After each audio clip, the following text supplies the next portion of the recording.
प्रत्येक प्रश्नाचं उत्तर म्हणजे रामकथा आहे.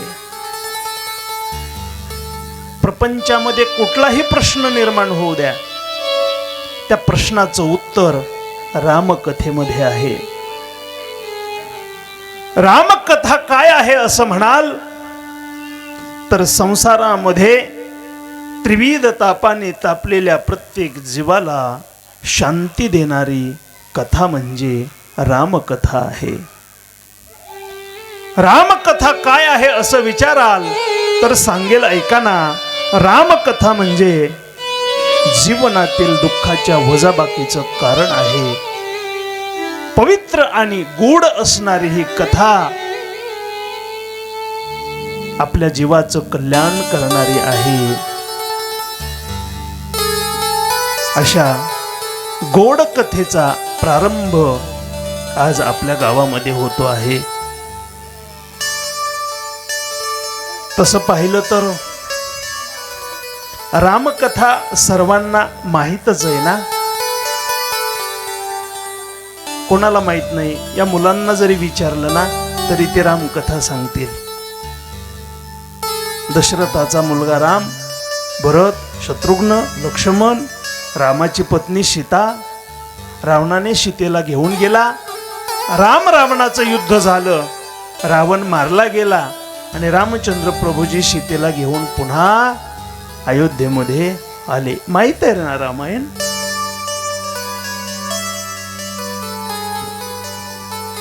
अधो राम तपोवनादिगमन महत्वा मृगकांचनम वैदेही हरणम जटायु मरणम सुग्रीव संभाषणम बाली निर्दलनम समुद्र तरणम लंकापुरी दाहनम पश्चात रावण कुंभकर्ण हननम एतद्दि रामायणम. झालं रामायण. माहित आहे सर्वांना. मग इतका अट्टहास कशासाठी? कितीही वेळेला ऐका तरी रामकथा पुन्हा पुन्हा ऐकावी. आपलं जीवन धन्य झाल्याशिवाय राहणार नाही. पुनि पुनि कीर्तनी हो सोनी सोनाई, पुनि पुनि कीर्तनी हो सोनी सोनाई, दिल की प्यास बुझत बुझाई, दिल की प्यास बुझत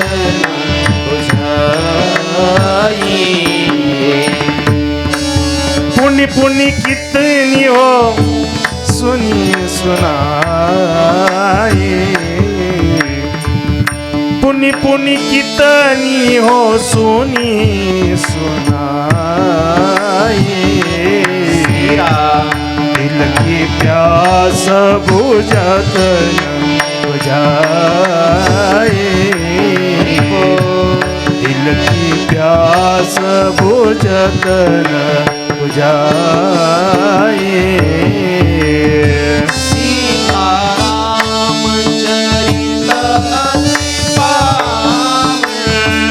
सीताराम चरित अति पावन,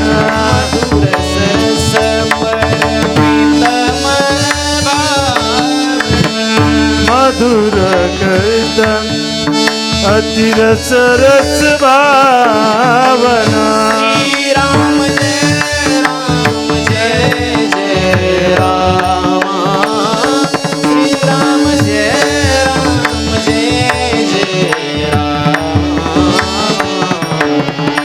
श्री राम जय राम,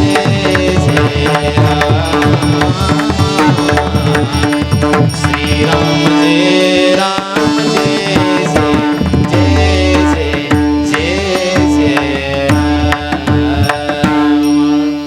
प्रभु रामचंद्र भगवान की जय. गोस्वामी तुलसीदास जी महाराज की जय. रामचरितमानस भगवान की जय. शंभु पार्वती पते शिव हर हर महादेव.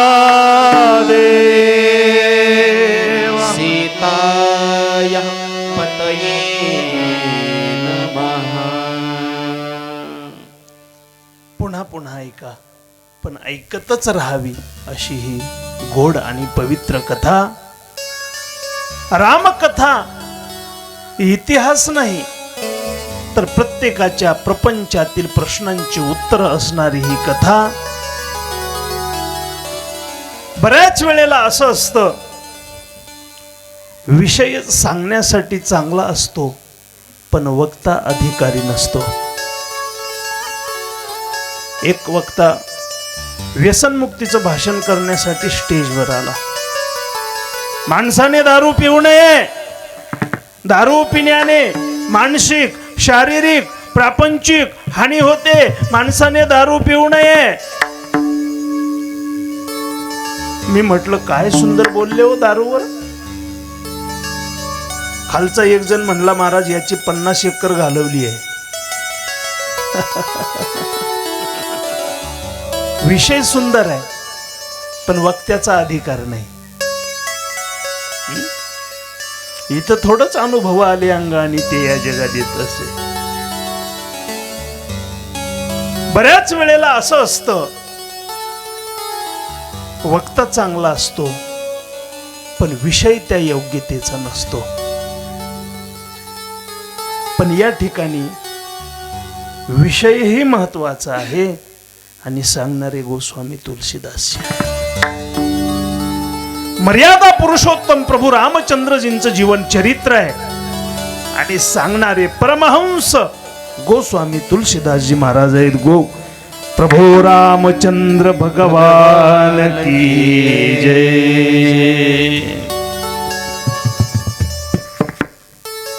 या ग्रंथाचे ग्रंथकर्ते गोस्वामी तुलसीदासजी महाराज आहेत आणि म्हणून या ग्रंथाला श्री तुलसी रामायण हे नाव देण्यात आलेलं आहे. दुसरा मुद्दा, रामचरितमानस असंच का या ग्रंथाला नाव आहे? योग्य श्रोता जोपर्यंत मिळत नाही तोपर्यंत भगवान शिवजींनी हे ज्ञान आपल्या मनामध्ये साठवून ठेवलं, म्हणून रामचरितमानस असं या ग्रंथाला नाव आहे. मानस सरोवराकडे व्यक्तीला जावं लागतंय, पण या ग्रंथाची विशेषता अशी आहे, रामचरितमानस हे तुमच्याकडे येतंय. बघा, एखाद्या जर तीर्थावर स्नानासाठी तुम्हाला जायचं असेल, स्नान करायचं असेल, तर तुम्हाला तिथं जावं लागेल. इलाहाबाद त्रिवेणी संगम तुम्हाला जर स्नान करायचं असेल तर तुम्हाला तिथपर्यंत जावं लागेल. पण रामचरितमानस असा ग्रंथ आहे, असं शास्त्र आहे की ते तुमच्यापर्यंत येते. मला वाटतं आज सुद्धा आपल्या खडकी गावामध्ये रामचरितमानस आपल्या उद्धारासाठी इथं आलं, ही या ग्रंथाची विशेषता आहे. प्रभू रामचंद्र भगवान की जय. जीवनामध्ये पुण्य असल्याशिवाय, काहीतरी चांगलं कर्म असल्याशिवाय अशा गोष्टी घडत नसतात. भाग्योदयेन बहुजन्म समर्जितेन सत्संग मंच लभते पुरुषो यदावे. हे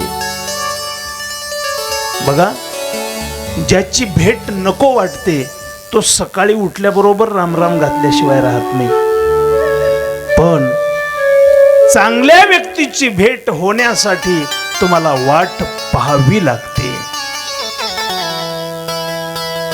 संत समागम, भगवत भक्तीविषयी प्रीती या पुण्याईने घडत असतात. बहुत सुकृताची जोडी म्हणून विठ्ठली आवडी. अनेक जन्माच्या पुण्याईने, अनेक जन्माच्या भाग्यानंतर असा सत्संग मनुष्याच्या जीवनामध्ये लाभत असतो. मानस सरोवराचा जर विचार केला तर मानस सरोवरामध्ये पाणी आहे, पण या ठिकाणी सिद्ध संतांची वाणी आहे. सिद्ध संतांच्या वाणीची काय ताकद आहे, त्यांच्या जीवनचरित्राची काय ताकद आहे. माणसाच्या जीवनाला विसावा, माणसाच्या जीवनाला आराम देण्याचं काम सिद्ध संतांची वाणी करत असते. मानस सरोवरामध्ये विहार करणारे राजहंस आहेत, पण या रामचरित मानसामध्ये आनंद उपभोगणारे परमहंस आहेत. एखाद्या तीर्थामध्ये, एखाद्या पाण्यामध्ये किंवा एखाद्या सरोवरामध्ये जर आपला पाय निसटला, जर आपला पाय घसरला तर त्यामध्ये बुडण्याची भीती असते. पण जर कदाचित बरं का कथा ऐकून तुम्हाला भक्तीविषयी प्रेम निर्माण झालं आणि जर तुम्ही या भक्ती सागरामध्ये बुडाले तर तुमचा उद्धार झाल्याशिवाय राहणार नाही. ही या रामचरित मानसाची ताकद आहे. प्रभू रामचंद्र भगवान की जय. या ग्रंथामध्ये श्री तुलसीदासजी महाराज वंदन करतायत, मंगलाचरण करतायत, नमन करतायत. मंगलाचरण केल्याशिवाय कोणत्याही ग्रंथामध्ये पुढे जाता येत नाही. परंतु मंगलाचरण करण्या अगोदर माणसाचं आचरण योग्य असणं गरजेचं आहे. आचरण योग्य आणि मग मंगलाचरण. या ग्रंथामध्ये श्री तुलसीदासजी महाराज बुद्धिदाता श्री गणेशजीला वंदन करतायत. गाइए गणपति जगवंदन, गाइए गणपति जगवंदन, गाइए गणपति जगवंदन, गाइए जगपति जगवंदन, गाइए गणपति जगवंदन, गाइए गणपति जगवंदन, गाइए गणपति जगवंदन, गाइए गणपति जगवंदन. शंकर सुवन भवानी के नंदन, शंकर सुवन भवानी के नंदन, सुवन भवानी के नंदन, शंकर सुवन भवानी के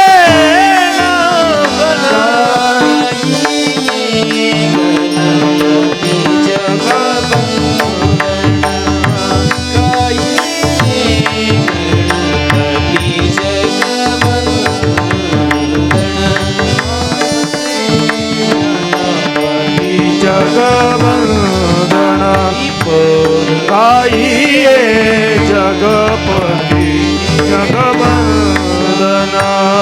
सिद्धि शैलज वदन विनायक, कृपा सिंधु सुंदर सबनायक,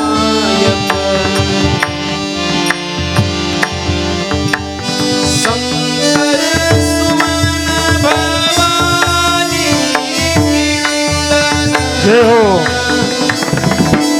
सुवर भवानी नंदन, शंकर सुवन भवानी नंदन, शंकर सुवन भवानी के नंदन, शंकर सुवन भवानी नंदन, शंकर सुवन भवानी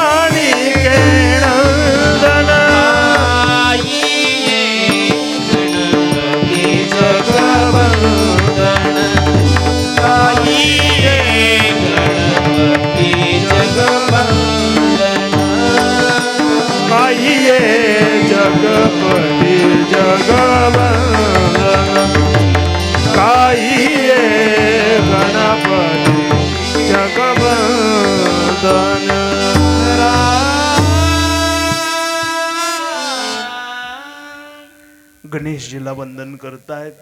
त्यानंतर श्री तुलसीदासजी सरस्वती मातेला वंदन करतायत. त्यानंतर सीतारामाला वंदन करतायत. त्यानंतर शिव पार्वतीला वंदन करतायत. रामनामाला वंदन करतायत. अयोध्येला वंदन करतायत. अयोध्यावासियांना वंदन करतायत. शरयू मातेला वंदन आहे. जनकपूरला वंदन आहे. मिथिलापतीला वंदन आहे. सुनैना मातेला वंदन आहे. कौशल्या मातेलाही वंदन आहे. सर्वांना वंदन आहे. का केलं कौशल्या मातेला वंदन? त्याचं कारण आहे, या जगामध्ये आईसारखं श्रेष्ठ दैवत नाही. सकळ तीर्थाची ये धुरे, जी एका माता पितरी तया सेवेशी कीर शरीर लोन कीजे. म्हणून कौशल्या मातेला वंदन आहे. सुमित्रा मातेला वंदन आहे. कैकेयी मातेला वंदन आहे. दशरथजीला वंदन आहे. सर्वांना वंदन आहे. त्याचबरोबर श्री तुलसीदासजी महाराज भरतजींना सुद्धा वंदन करतायत. का वंदन केलं भरतजींना? ज्या वेळेला रामचंद्र प्रभूजी वनवासाला गेले, त्यावेळेला त्या समाजाला जितकं दुःख झालं नाही तितकं दुःख ज्या वेळेला भरतजी चित्रकूट पर्वतावरून श्री रामचंद्र प्रभूजींच्या पादुका घेऊन येतात, त्या पादुका सिंहासनावर ठेवल्या, अंगावर पांढरी वस्त्र धारण केली, गळ्यामध्ये रुद्राक्षाच्या माळा धारण केल्या आणि नंदीग्रामामध्ये वास्तव्य करण्यासाठी निघून जातात. त्यावेळेला त्या अयोध्येच्या लोकांना इतकं दुःख झालं, कारण मिळालेलं राज्य आणि त्यावर लात मारणारा जो एक सावत्र भाऊ आहे, किती त्यागाचं प्रतीक आहे. म्हणून भरतजी सारखा साधू या जगात नाही, म्हणून भरतजींना वंदन आहे. त्यानंतर लक्ष्मणजीला वंदन केलं. श्री तुलसीदासजी महाराज लक्ष्मणजीला शून्य म्हणतात. शून्य. कोणी विचारलं का हो लखनजीला तुम्ही शून्य म्हणता? अहो किती त्याग आहे त्यांच्या जीवनामध्ये आणि तुम्ही त्यांना शून्य म्हणता. तुलसीदासजी म्हणतात तुम्हाला शून्याची शक्ती माहित नाही. एकाला 10 करण्याची शक्ती ही शून्यामध्ये आहे. 10ला 100 करण्याची शक्ती ही शून्यामध्ये आहे. आणि 100ला 1000, 1000ला लाख करण्याची शक्ती ही शून्यामध्ये आहे. म्हणून जरी लखनजी शून्य असतील तरी प्रभू रामचंद्रजी 1 असतील तर एकाला 10 नव्हे 1000ला लाख करण्याचं काम, अर्थातच रामचंद्र प्रभूजींची कीर्ती या विश्वामध्ये होण्यासाठी जर कोण कारणीभूत असेल तर कारणीभूत आहेत लखनजी. म्हणून लखनजीला वंदन आहे. पुढे श्री तुलसीदासजी महाराज लखनजीला दंडाची उपमा देतात. पताका असते ना, पताका, झेंडा, त्या झेंड्याला वर एक कपडा असतो आणि खाली जो असतो ती काठी, त्याला दंड असं म्हणतात. का दंडाची उपमा दिली? बघा, जर त्या दंडाचं वरचं कापड जर काढून खाली टाकलं तर त्याला काहीच किंमत नाही. तो कपडा आहे, काही किंमत नाही. आणि पुढे जाऊन बोलायचं झालं तर नुसता दंड जरी उभा राहिला तरी ते सुद्धा अहंकाराचं प्रतीक आहे. बघा, कपड्याशिवाय दंडाला महत्व नाही आणि दंडाशिवाय कपड्याला महत्व नाही. म्हणून रामचंद्र प्रभूजींच्या विचाराची पताका या विश्वामध्ये फडकवण्यासाठी दंड म्हणजे त्यागाचं प्रतीक आहे. त्या पताकेसाठी तो उभा आहे, स्वतःचा स्वार्थ काय. म्हणून त्यागाचं प्रतीक असणारा तो दंड, अर्थातच लखनजी, रामचंद्र प्रभूजींची कीर्ती या विश्वात व्हावी म्हणून अखंडपणे उभे आहेत. म्हणून लखनजीला वंदन आहे.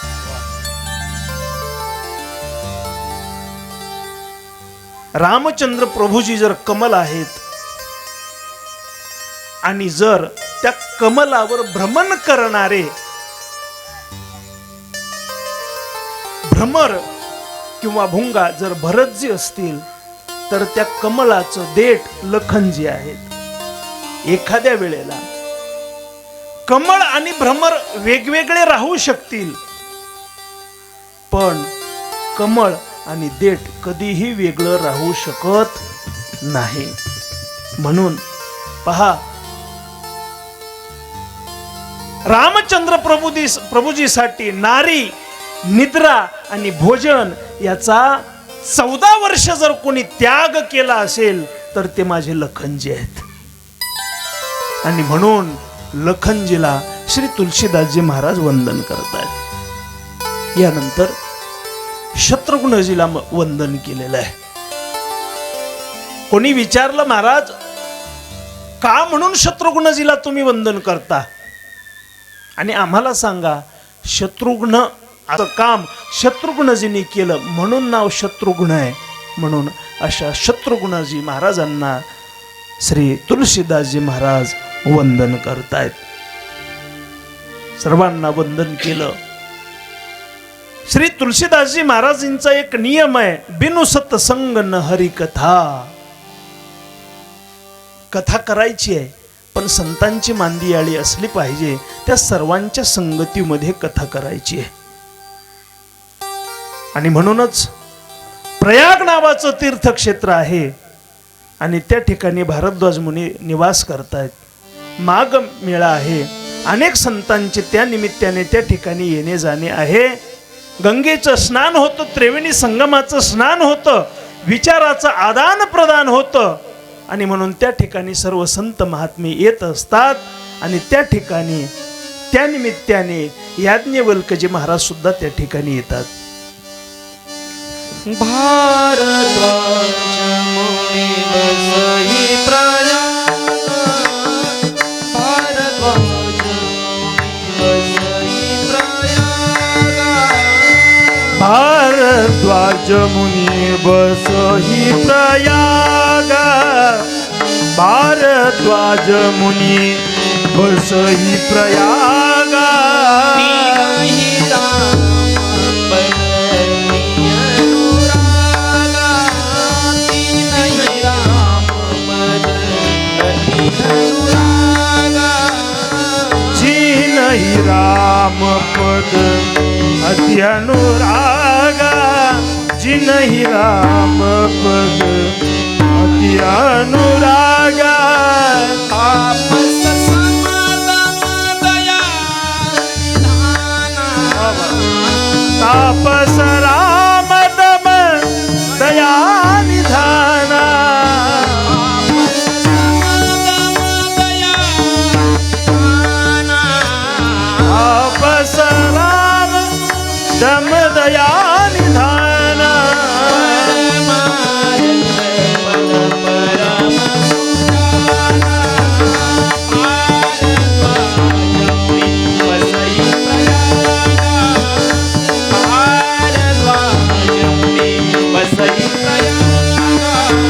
भारद्वाज मुनि बसहि प्रयाग, भारद्वाज मुनि बसहि प्रयाग, भारद्वाज मुनि बसहि प्रयाग.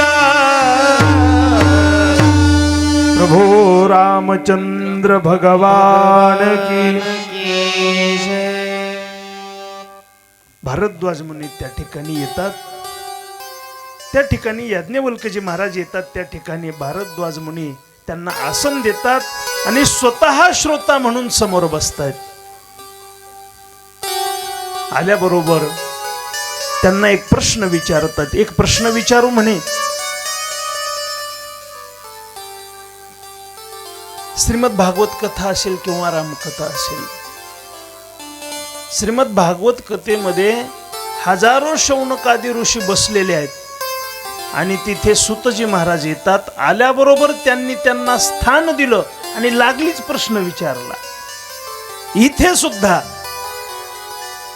भारद्वाज ऋषी आसन देतायत याज्ञवल्क्यजी महाराजांना आणि समोर श्रोता म्हणून बसले आणि लगेच प्रश्न विचारतात. का का चहा पाणी तरी विचारावं. महाराज कुठून आलात, दुरून आलात, काय चहा घेणार, तुमचं जेवण कधी झालंय, थकलात का, थोडा आराम करा, असं विचारायला पाहिजे ना. पण नाही, आल्याबरोबर आसन आणि म्हणे माझी एक शंका आहे, प्रश्न विचारू का.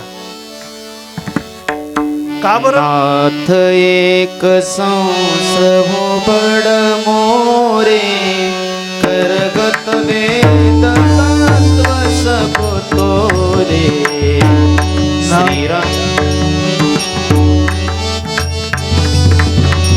करगत वेद तत्व सबुतो रे. नाथ एक संसहो बड मोरे करगत वेद तत्व सब तोरे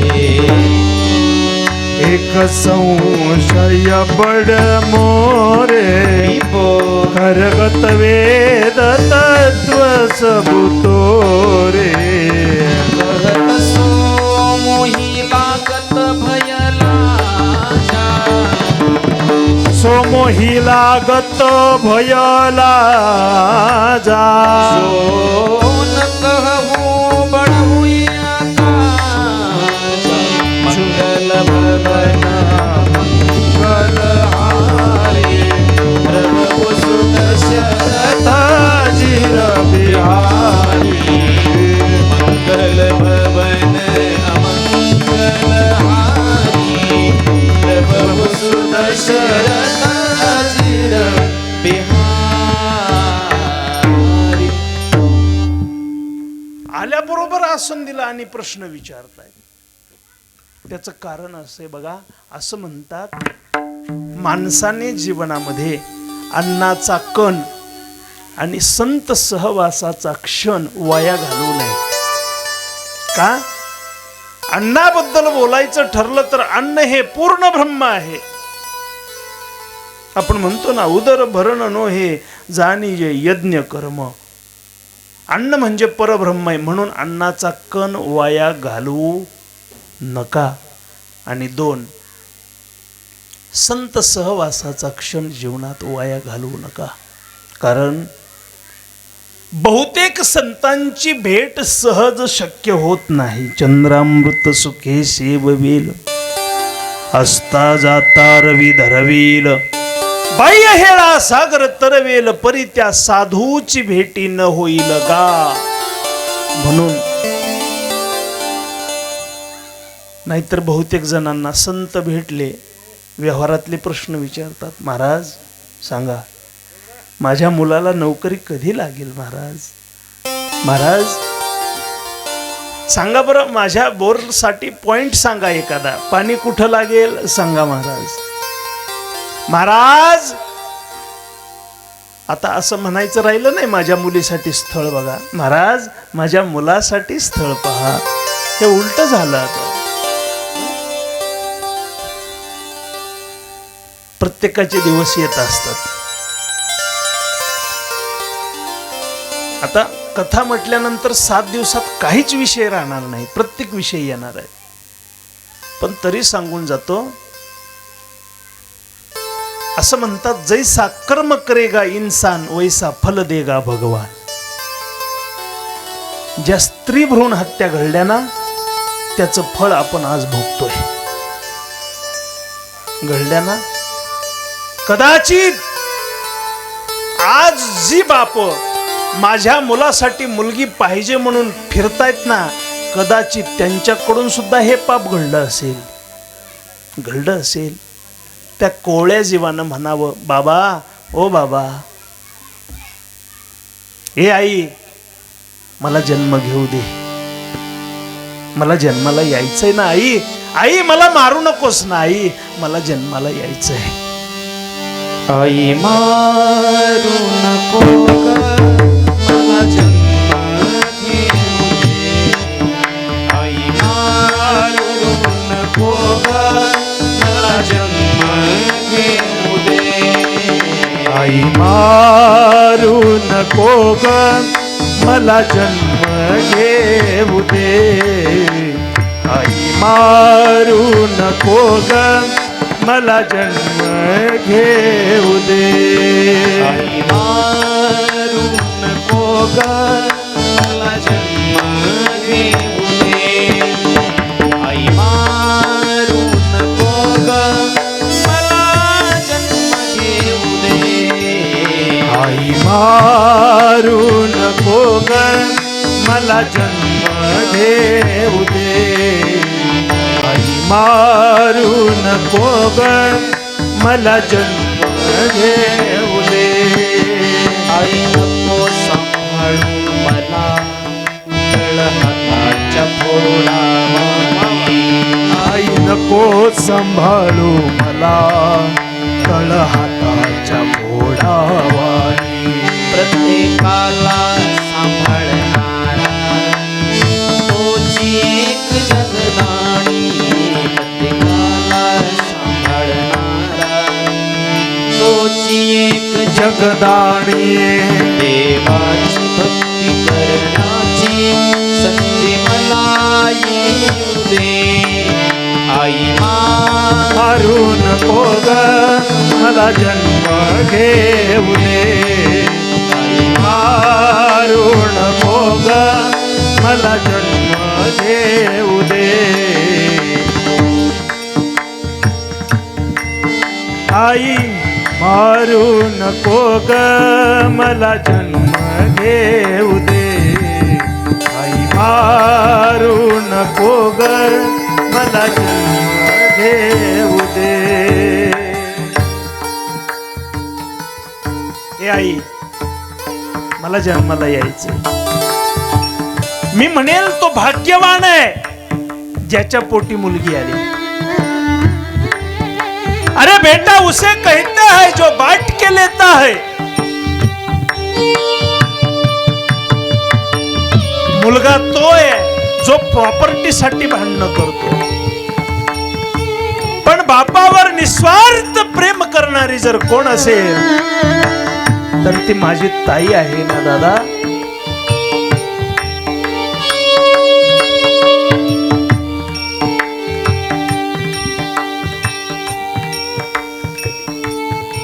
एक बाबा आजारी होते. राम राम हरे हरे कृष्णा कृष्णा हरे हरे. राम हरे हरे हरे कृष्णा हरे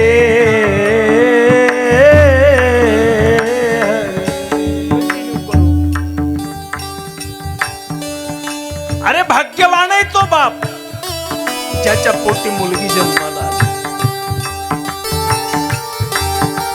एक बाप जो आजारी आहे, आपल्या खोलीमध्ये झोपलेला आहे, दिवसभर जेवण केलं नाही, रात्री 12 वाजता उठली 7 वर्षाची मुलगी,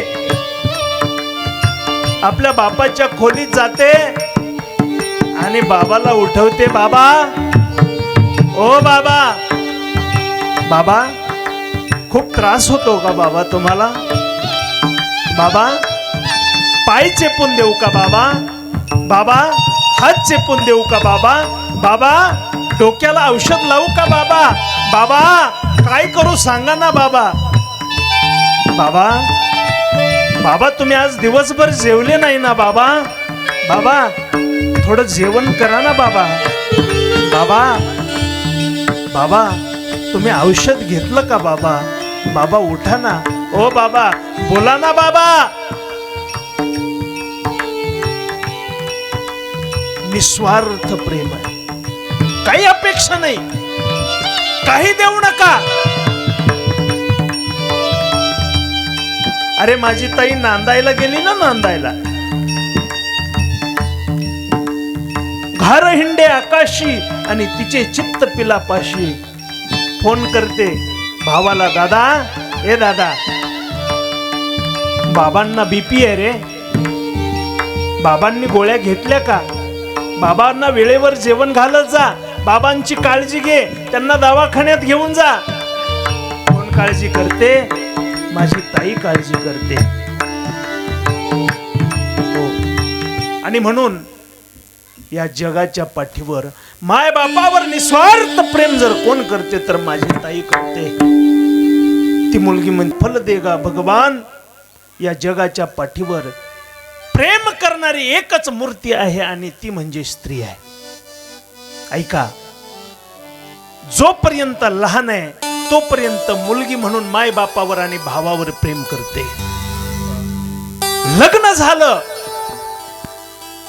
माय बापाला सोडून त्या पतीला परमेश्वर मानून त्याच्यावर जीव ओवाळून टाकते, त्याच्यावर प्रेम करते. आणि संसारामध्ये मुलं झाल्यानंतर पुन्हा त्या मुलांना आपलं सर्वस्व मानून त्या मुलावर प्रेम करते. आयुष्यभर निस्वार्थ प्रेम पुढच्या व्यक्तीवर करणं हाच या माऊलीचा उद्देश आहे, जीवन आहे.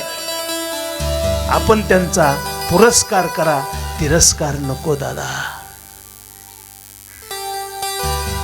कशासाठी बोललो मी इतकं?